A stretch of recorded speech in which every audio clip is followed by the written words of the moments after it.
வலியற்ற varicose vein சிகிச்சை எளிய 30 நிமிட செயல்முறை 7207948735.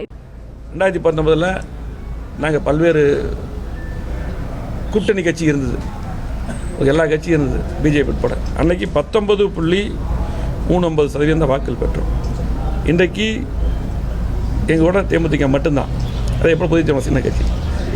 இன்றைக்கு 20.46% அதிமுக வாக்குகள் பெற்றாகவே கூடுதலாக வாக்குகள் பெற்றிருக்காரு. இரண்டாம் கட்ட தலைவர்கள்லாம் அதிகமாக பேசுனாங்க, அப்படி இப்படின்னு நிறைய அதிகமாக பேசுனதே அவர் தான்.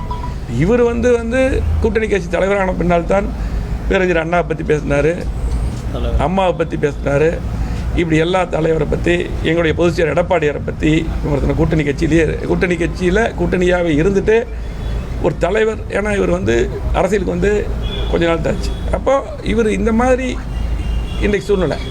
இன்றைக்கு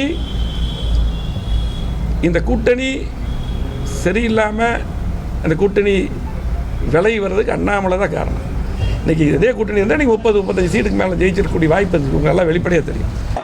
நாங்கள் 2 பேரும் ஒன்றா இருந்தால் 35 ஜெயிச்சிருப்போம். அவங்க தனியாக இருந்தே ஒரு சீட்டு கூட ஜெயிக்கலை, எப்படி ஒன்றா இருந்து 35 ஜெயிப்போம்னு அவர் சொல்கிறார். அதனால் ஏற்கனவே சொன்னது போல் மக்கள் 3 அணியை பார்த்து விட்டு மக்கள் வாக்களித்தாங்க. அதிலும் தலைவர்கள் என்ன சொன்னாங்க, நாங்கள் பிஜேபியோட இப்போ இல்லை, இதுவரை வராத ஓட்டுக்கள் எங்களுக்கு வரும், இத்தனை காலமாக நிர்பந்திக்கப்பட்டு பிஜேபி அரசு கொண்டு வந்த சில சட்டங்களுக்கெல்லாம் நாங்கள் ஆதரவு கொடுத்தோம், இப்போ எங்களுக்கு நிர்பந்தம் இல்லைன்னு சொன்னாங்களே. அதனால் வேலுமணி அவர்களுடைய அந்த ஸ்டேட்மெண்ட்டை பார்க்கும் பொழுது வேலுமணி அவர்களுக்கும் எடப்பாடி பழனிசாமி அவர்களுக்கும் ஏதோ உட்கட்சி பிரச்சனை மாதிரி எனக்கு தெரியுது. 2019 அதிமுக ஆளும் கட்சியாக இருந்த பொழுது அப்போவே அவங்களால ஒரு சீட்டு ஜெயிக்க முடியல. இன்றைக்கி 2024 அதிமுக பல இடத்துல டெபாசிட் இழந்திருக்காங்க. எந்த அர்த்தத்தில் அதனுடைய தலைவர்கள் பேசி கொண்டிருக்கின்றார்கள்? இந்த 2024 தேர்தலுடைய பாடம் என்னென்னா, தமிழகத்தில் அனைத்து இந்திய அண்ணா திராவிட முன்னேற்ற கழகம் என்கின்ற தலைவர்கள் எல்லாம் மக்களால் நிராகரிக்கப்பட்டிருக்கின்றார்கள் என்பது அந்த தேர்தலுடைய செய்தியை. மக்கள் நிராகரிச்சிட்டாங்க. அந்த அரசியல் வேண்டான்னு நினைக்கிறாங்க. சந்தர்ப்பவாத அரசியல். கூட்டணியில் இருக்கும்போது ஒரு பேச்சு, கூட்டணியிலிருந்து வெளியே வந்த பிறகு ஒரு பேச்சு. இதுவரை தமிழகத்தில் ஏதாச்சும் ஒரு தேர்தலில் அனைத்து இந்திய அண்ணா திராவிட முன்னேற்ற கழகம் 6 டெபாசிட் இழந்ததை பார்த்துருக்கிறோமா? அப்படி என்றால் கோயம்புத்தூர் மக்கள் அதிமுகவை நிராகரித்து விட்டார்கள். இந்த சந்தர்ப்பவாத கட்சி நமக்கு வேண்டாம் என்று முடிவு செய்திருக்கின்றார். அந்த விரக்தியினுடைய உச்சத்தில் எஸ்பி வேலுமணி அவர்களை போன்றவர்கள் பேசிக் கொண்டிருக்கின்றார். அது உண்மைதானே, யதார்த்தமான உண்மை. அதிமுகவோட கூட்டணி வைத்திருந்தால் இன்னைக்கு திராவிட முன்னேற்ற கழகத்திற்கு இத்தனை இடங்கள் கிடைத்திருக்காது என்பது கணக்கு ரீதியாக உண்மை. இன்னும் சொல்ல போனா கூட்டணி என்பது ஒரு அரசியல் வியூகம்.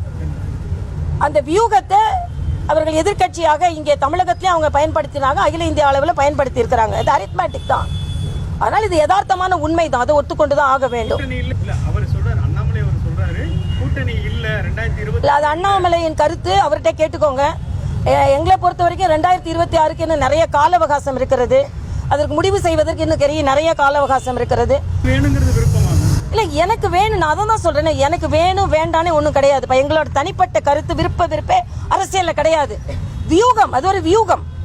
இந்த வியூகத்தை எப்படி நம்ம பயன்படுத்துகிறோம் என்பது தான். இன்னைக்கு அனைத்து இந்திய அண்ணா திராவிட முன்னேற்ற கழக சகோதரர்களே நம்ம கூட்டணி வைத்திருக்கலாம்னு சொல்றாங்க. எங்களோட கட்சி தலைவரும் வைத்திருக்கலாம்னு சொல்லியிருக்காங்க. இது யதார்த்தமான உண்மைதான். இன்னைக்கு நான் மறுபடியும் சொல்றேன், திராவிட முன்னேற்ற கழகம் உங்கள் ஆட்சியினால் அவர்கள் வெற்றி பெறவில்லை. இங்கே உள்ள வாக்குகள் பிரிந்ததனால் அவர்கள் வெற்றி பெற்றிருக்கிறார்கள். 7% வாக்குகளை அவர்கள் இழந்திருக்கிறார்கள். வலியற்ற வெரிகோஸ் வெயின் சிகிச்சை எளிய 30 நிமிட செயல்முறை 7207948735. செய்திகளை உடனுக்குடனும் துல்லியமாகவும் தெரிந்து கொள்ள சப்ஸ்கிரைப் பண்ணுங்க.